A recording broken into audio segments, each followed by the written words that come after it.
should Muslims pray in Arabic? Why not in their mother tongue? The assumption here is that the salah, you're assuming that the salah and dua are the same, well, even though they are not the same. And that Muslims, they should be able to speak fluently in Arabic. They should say all the conversation in Arabic. They should forget about their mother tongue.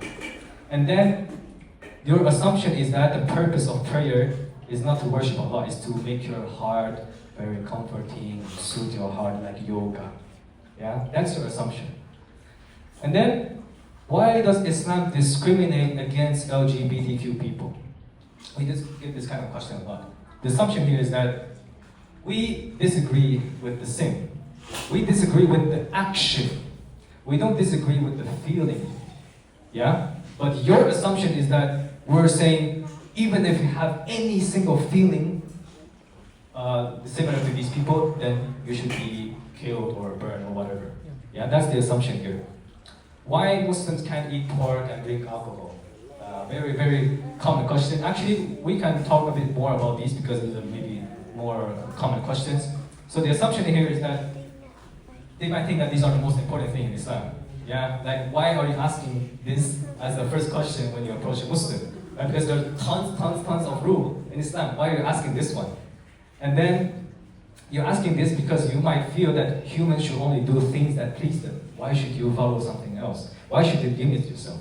And by the way, in Islam, there is a principle, which is that every single thing on earth is halal, except the ones that Allah has forbidden them. Do you get it? Everything is halal except the ones that Allah said, don't go in there. That's for the worldly thing, the dunya things. As for ibadat, the prayer, for example, everything is forbidden except what Allah has commanded. Yeah, the opposite. Okay, so that's something that we can also mention. But the thing is, there's a matter of priority, similar to the other question. Why should women wear headscarves? So, we need to be able to explain that, there are so many rules in Islam, but you're asking these two questions, which the ruling came literally after more than 10 years during the Prophet ﷺ's time. Yeah? So perhaps that's something also we need to explain, that the Quran wasn't revealed in just one day. It was revealed throughout the span of 23 years. So when somebody is asking, why should you limit what the women should wear? Your assumption is that there shouldn't be any limit. Yeah? Are you saying that women shouldn't cover anything? Yeah, what exactly the limit? Because even when they're wearing bikini, they're still covering something. Yeah, so why should you cover it? Yeah, where exactly is the border? Some people can wear bikini, some people cannot. So where exactly is the limit? Comes back to morality again. And then the question that I got, why Muslim women cannot marry non-Muslim men? So your assumption is that marriage is only between the man and the woman, whereas it actually involves two families.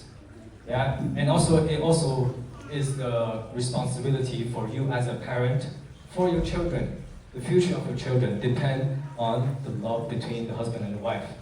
And also the assumption is that happiness is the most important thing. I don't care whatever we get out of this marriage, as long as we're happy, then it's a successful marriage. So that is the assumption.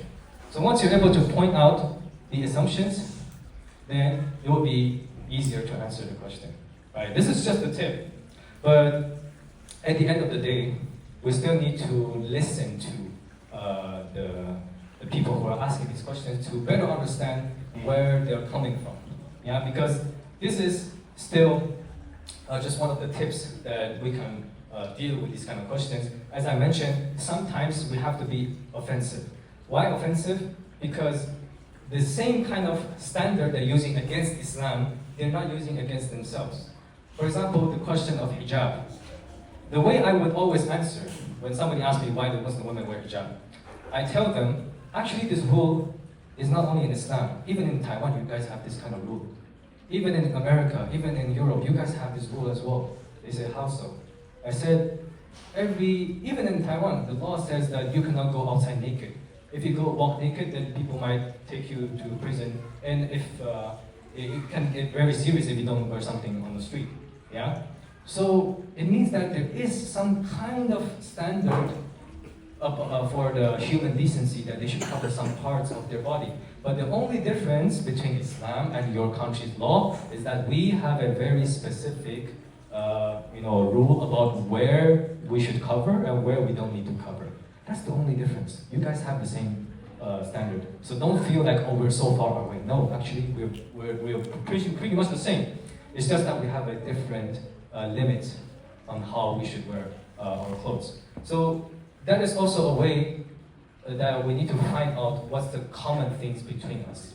Yeah, even when we talk about why Islam needs to kill the apostates, the people who left Islam, why do we need to kill them? It's the same thing in Taiwan. If you disrespect the flag or the founder of Taiwan, if you, let's say, if you become a spy and you send some information to China, you'll get killed as well. What do you call it? You're disobeying the fundamental law of that country, and you know that law says that you're not allowed to do this. If you do this, then you'll get killed. You do this while knowing that you'll get killed. So there's a lot of common things between these laws in Islam and inside their country. So what we need to do is also to find the common ground so that it may be easier for them to accept these answers. Okay? So I think I'm a little bit over time.